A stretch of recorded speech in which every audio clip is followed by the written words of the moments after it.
Lactose जैसे monomers के structures के बारे में। लेकिन इन तीनों में एक चीज़ कॉमन है, वो है इनका मॉलिक्यूलर फार्मूला। इन तीनों का मॉलिक्यूलर फार्मूला है C6H12NO6। लेकिन फिर भी ये लोग एक दूसरे से काफ़ी डिफरेंट हैं। तो ये एक दूसरे से कैसे डिफरेंट है उसके बारे में हम इस वीडियो में बात करेंगे। यहीं पे आता है आइसोमेरिज्म का कॉन्सेप्ट। आइसोमर मतलब क्या है? आइसोमर का मतलब ये होता है जब दो मॉलिक्यूल का मॉलिक्यूलर फार्मूला सेम है लेकिन फिर भी उसके अंदर जो एटम्स का अरेंजमेंट है वो अलग है। ऐसे दो मॉलिक्यूल को कहा जाता है आइसोमर्स। और आइसोमेरिज्म तीन तरह के हो सकते हैं, जिनमें से एक है स्ट्रक्चरल आइसोमेरिज्म, दूसरा है स्टीरियो आइसोमेरिज्म और तीसरा है ऑप्टिकल आइसोमेरिज्म। तो स्ट्रक्चरल आइसोमेरिज्म से शुरू करते हैं। स्ट्रक्चरल आइसोमेरिज्म का मतलब होता है कि दो मॉलिक्यूल का मॉलिक्यूलर फार्मूला सेम है लेकिन स्ट्रक्चर में डिफरेंस है। जैसे कि ग्लूकोज और फ्रक्टोज एक दूसरे के स्ट्रक्चरल आइसोमेरिज्म है। इन दोनों का मॉलिक्यूलर फार्मूला सेम है C6H12NO6, लेकिन इनके अंदर जो फंक्शनल ग्रुप्स हैं वो डिफरेंट पोजीशन में मौजूद हैं, यानी कि स्ट्रक्चरली ये दोनों डिफरेंट हैं।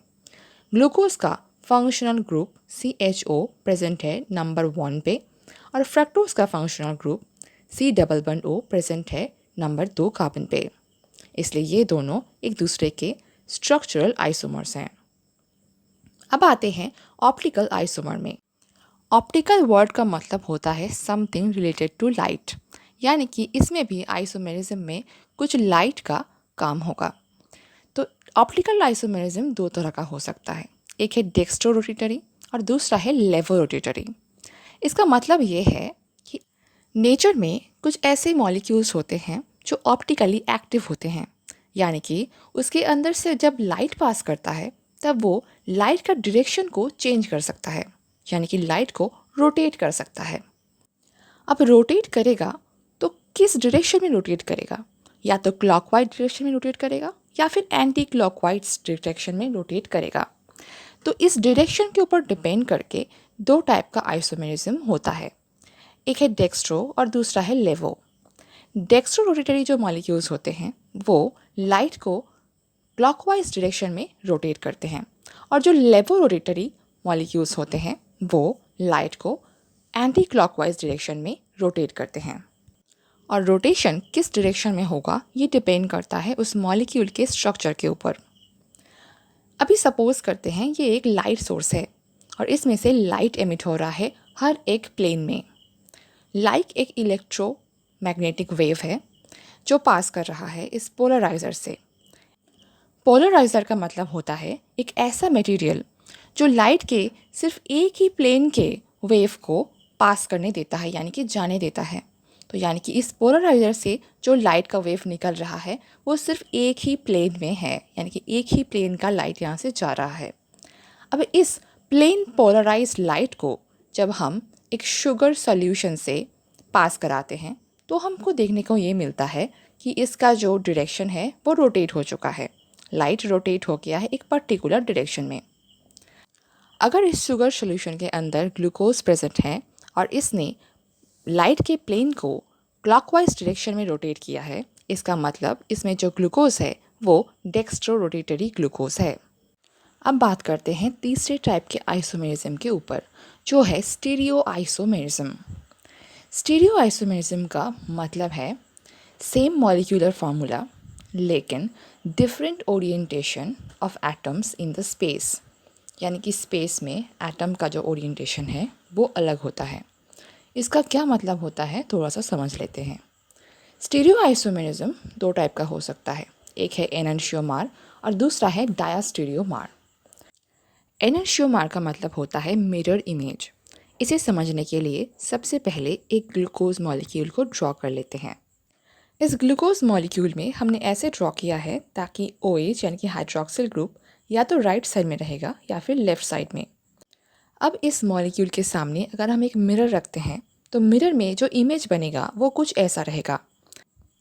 मिरर इमेज में हमें ओरिएंटेशन बदलता हुआ दिखाई देगा। जैसे कि लेफ्ट में जो ग्लूकोज है वहाँ पर 5th कार्बन पे OH राइट साइड पे है और इस 5th नंबर कार्बन को देखकर इसका एक नाम दिया जाता है, इसे कहा जाता है डी ग्लूकोज। और इसका जो मिरर इमेज है उसमें OH ग्रुप रहेगा लेफ्ट साइड में, इसलिए इस ग्लूकोज को कहा जाता है एल ग्लूकोज। और ये डी ग्लूकोज और एल ग्लूकोज एक दूसरे के एनेंशियोमर हैं। इसके पहले हम जो glucose, fructose and galactose draw किए थे उसमें सारे D glucose, D fructose and D galactose थे और नेचर में डी फॉर्म ही सबसे ज़्यादा प्रोमिनेंट है, एल फॉर्म उतना ज़्यादा देखने को नहीं मिलता है।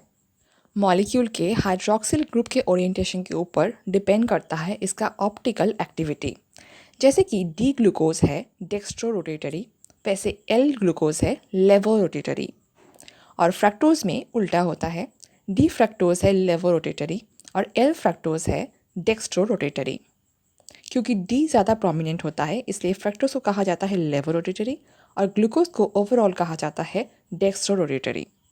और गैलेक्टोज काफ़ी ग्लूकोज जैसा ही है, इसलिए गैलेक्टोज का डी गैलेक्टोज है डेक्स्ट्रो एंड एल गैलेक्टोज है लेवो रोटेटरी।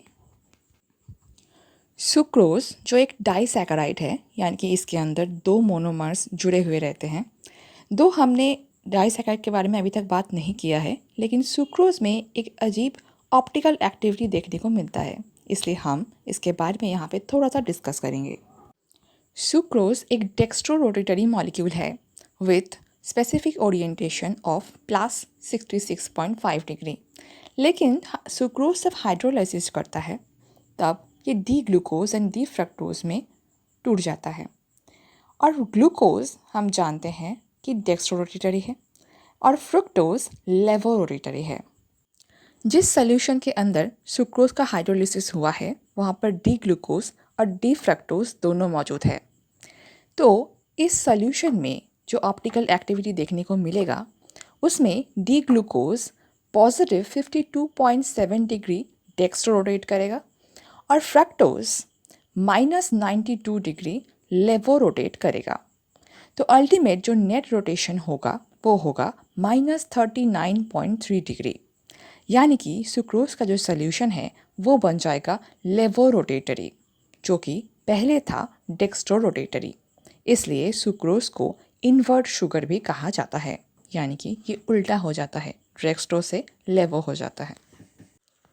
एनेंशियोमर के बारे में तो हमने बात कर लिया, अब आते हैं डायस्टेरियोमर पे। डायस्टेरियोमर भी एक स्टीरियो आइसोमर है, यानी कि इसके अंदर OH ग्रुप का ओरिएंटेशन में डिफरेंस नज़र आएगा, लेकिन ये एनेंशियोमर की तरह मिरर इमेज नहीं होता है। तो यहाँ पर एक एग्जाम्पल ड्रॉ करते हैं डायस्टेरियोमर के। यहाँ पर हम एक ग्लूकोज ड्रॉ कर रहे हैं। ये जो ग्लूकोज हमने ड्रॉ किया है ये डी ग्लूकोज है, क्योंकि इसके 5th कार्बन पे जो हाइड्रॉक्सिल ग्रुप है वो है राइट साइड पे। अब हम एक और मॉलिक्यूल ड्रॉ कर रहे हैं जो काफ़ी सिमिलर है ग्लूकोज से, लेकिन ये है गैलेक्टोज मॉलिक्यूल। अगर हम ध्यान से देखें ग्लूकोज और गैलेक्टोज को तो हम देख सकते हैं कि इन दोनों का सब कुछ सिमिलर है, सिर्फ इसके 4th नंबर कार्बन को छोड़ के। सिर्फ 4th नंबर कार्बन पे OH ग्रुप ग्लूकोज में है राइट साइड पे और गैलेक्टोज में है लेफ़्ट साइड पे। बाकी सब में जो OH का ओरिएंटेशन है वो सेम है।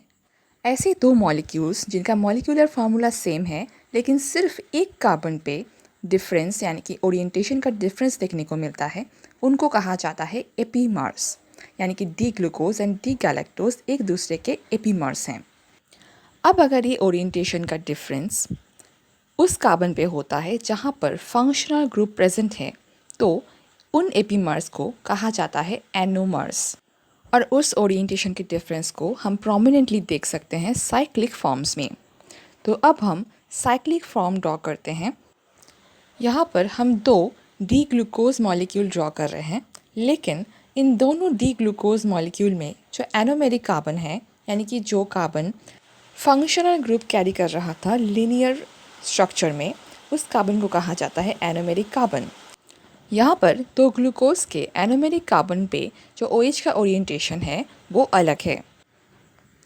इस ग्लूकोज में एनोमेरिक कार्बन पे जो OH है वो है साइक्लिक प्लेन के नीचे की तरफ और CH2OH जो 6 कार्बन पे है वो है ऊपर की तरफ।